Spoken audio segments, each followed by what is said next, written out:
sebutkan ya, misalnya hiruk pikuk gas 3 kilogram. Artinya Pak Bahlil? Ya, saya kira tanda ya.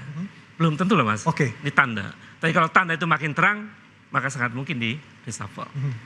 Yang kedua, raja kecil itu ya tadi saya kira ya menteri-menteri itu bisa jadi. Nah, menteri yang disebut raja kecil itu memungkinkan akan di reshuffle, memungkinkan. Belum tentu jadi. Cuman pertanyaannya apakah Prabowo seberani itu? Saya meragukan gitu. Mbak Dita, ini sebutan raja kecil di Kongres Muslimat NU hari Senin lalu tuh hampir bersamaan waktunya dengan wacana reshuffle. Emang ada hubungannya, Mbak? Sekarang kita coba kembalikan ke konteks raja kecil karena kan waktu itu beliau menyampaikan dalam konteks efisiensi ya gitu ya. Kalau kami memandang ini sebenarnya lebih kepada bagaimana beliau menekankan perlunya ada kita mau berubah gitu ya. Raja kecil ini kan biasanya kalau raja ya udah nyaman nggak mau berubah ya, menikmati apa yang ada sekarang, zonanya sudah nyaman gitu. Nah ini kami melihat ini lebih kepada bagaimana harus mau berubah dari kebiasaan-kebiasaan lama gitu. Untuk kemudian lebih produktif, lebih efisien, tetapi produktivitasnya juga tetap bisa ditingkatkan begitu ya. Jadi ini saya melihat bukan menyasar kepada pihak-pihak tertentu, tetapi ini sebenarnya secara umum beliau mengingatkan, jangan jadi raja kecil tuh ya harus ayo berubah. Cara-cara lama yang rasanya itu tidak efisien, tidak produktif, ayo kita rubah gitu. Dan semua harus berjalan berbarengan. Baik. Beliau tuh selalu bilang kalau kabinet beliau ini kan total football ya.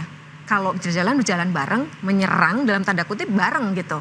Kalau satu tidak bisa bergerak itu akan menjadi problem juga untuk kabinet secara keseluruhan kan. Ya. Jadi ini sebenarnya menurut kami itu pesan dari beliau tuh mari berubah. Cara pandang, kemudian juga bagaimana melihat soal efisiensi dan tata kelola anggaran. Baik. Itu yang menurut kami nilai-nilai itu yang sebenarnya ingin beliau sampaikan. Mas Eka melihatnya apakah ada rencana relate dengan rencana untuk reshuffle kabinet? Kalau reshuffle itu murni pilihan beliau lah.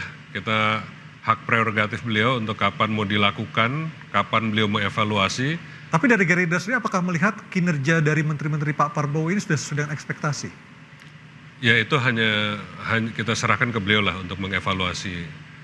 Yang jelas kita akan mendukung full apa yang beliau sedang upayakan. Ini baru 100 hari dan kalau kita lihat rakyat sampai sekarang memberi kepercayaan yang sangat tinggi, terlihat dari polling kepercayaan kepada apa yang beliau sedang lakukan dan rasanya he's on the right track.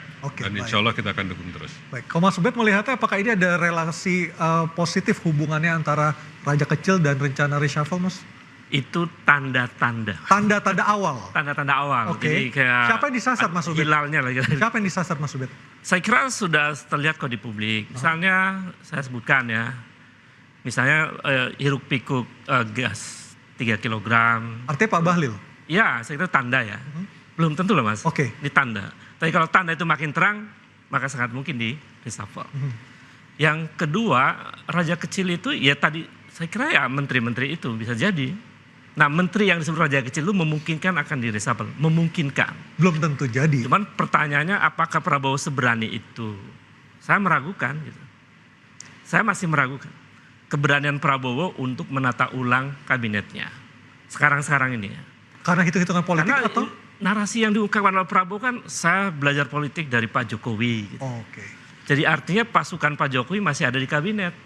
Bagaimana dia bisa berani menyingkirkan pasukan Pak Jokowi di kabinet itu, sementara dia belajar politik kepada Jokowi. Ini problem. Yang kedua, bagaimana juga kemudian reshuffle itu seiring dengan efisiensi. Sementara jabatan-jabatan baru terus diangkat, seperti kemarin staf khusus di Kemenhan dan lain-lain. Menterinya sudah gemuk, luar biasa. Coba tirulah negara-negara tetangga kita seperti Vietnam misalnya. Efisiensinya sangat sistemik dan sangat bagus. Baik. Kalau dari Mas Huda, apakah ada catatan khusus terhadap menteri-menteri tertentu di kabinetnya Pak Prabowo? Ya, beberapa waktu yang lalu memang ditanyakan apa sih Mas usulannya untuk efisiensi. Tentu kita sampaikan bahwa efisiensi dimulai dari strukturnya. Struktur bahwa ada satu menteri yang dia mempunyai wakil menteri hingga 3. Itu sesuatu yang nggak efisien sebenarnya. Makanya kalau ingin efisiensi, Itu dimulai dari strukturnya. Apa ya sih Mas yang harus dilakukan gitu kan? Ya kita tidak butuh wakil menteri sebenarnya. Untuk semua kementerian? Untuk sebuah kementerian, karena sudah ada dirjen dan sebagainya. Karena itu sudah mewakili menteri. Dan wakil menteri ini yang menjadikan anggaran kita nggak efisien.